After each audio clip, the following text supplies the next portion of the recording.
1 Corinthians 13:4-8. Love is patient and kind. Love does not envy or boast. It is not arrogant or rude. It does not insist on its own way. It is not irritable or resentful. It does not rejoice at wrongdoing, but rejoices with the truth. Love bears all things, believes all things, hopes all things, endures all things. Love never ends. As for prophecies, they will pass away. As for tongues, they will cease. As for knowledge, it will pass away. 1 Corinthians 16:14. Let all that you do be done in love. John 3:16.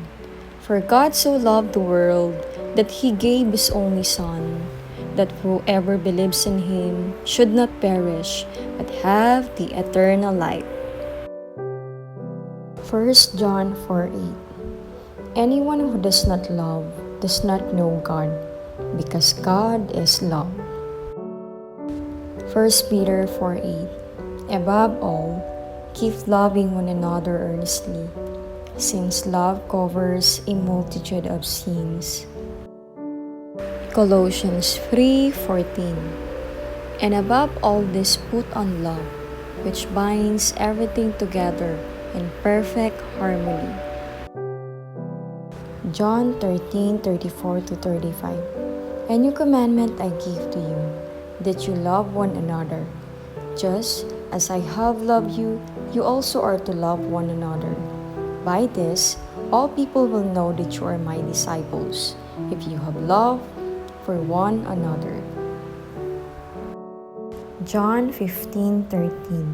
Greater love has no one than this, that someone lay down his life for his friends.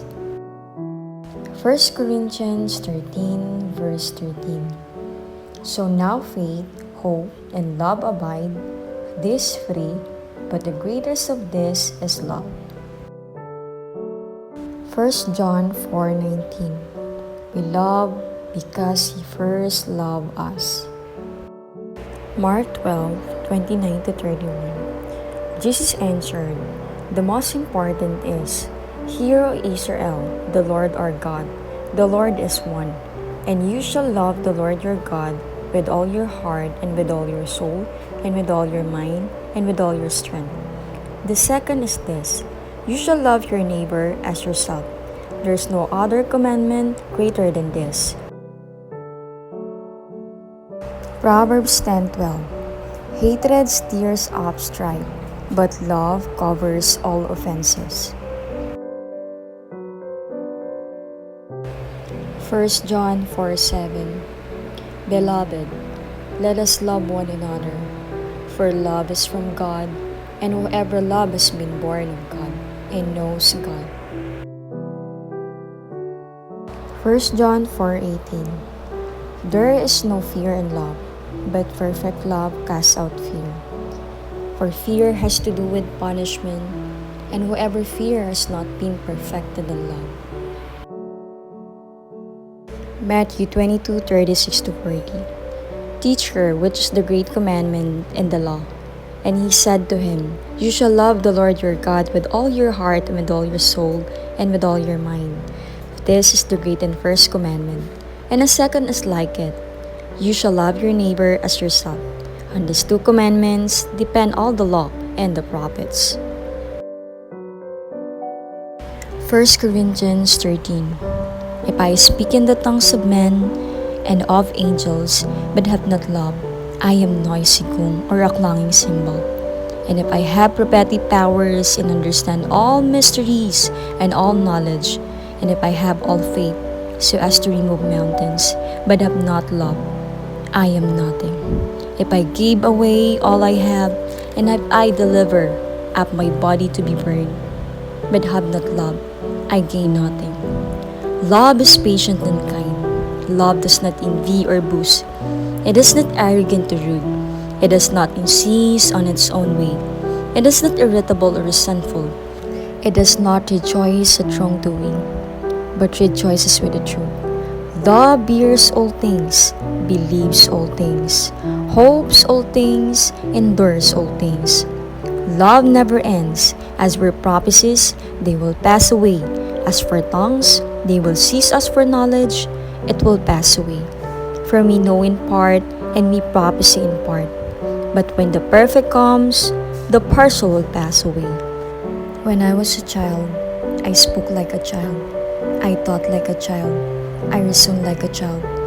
When I became a man, I gave up childish ways. For now we see in a mirror dimly, but then face to face. Now I know in part, then I shall know fully, even as I have been fully known. So now faith, hope, and love abide. This three, but the greatest of this is love.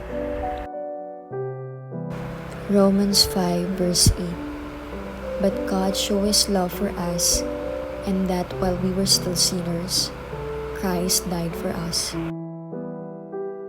Ephesians 5:25.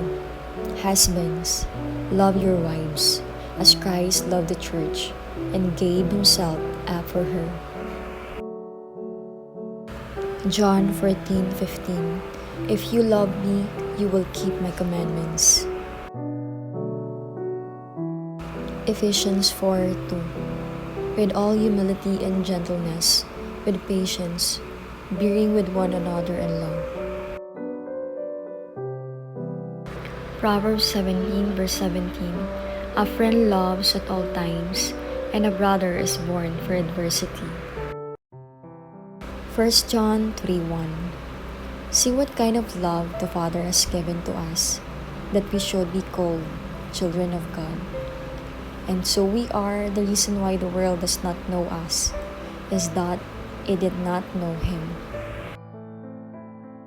1 John 4:16. So we have come to know and to believe the love that God has for us. God is love, and whoever abides in love abides in God, and God abides in him. Romans 13 verse 8. Owe no one anything except to love each other, for the one who loves another has fulfilled the law. Romans 12:9. Let love be genuine. Abhor what is evil. Hold fast to what is good.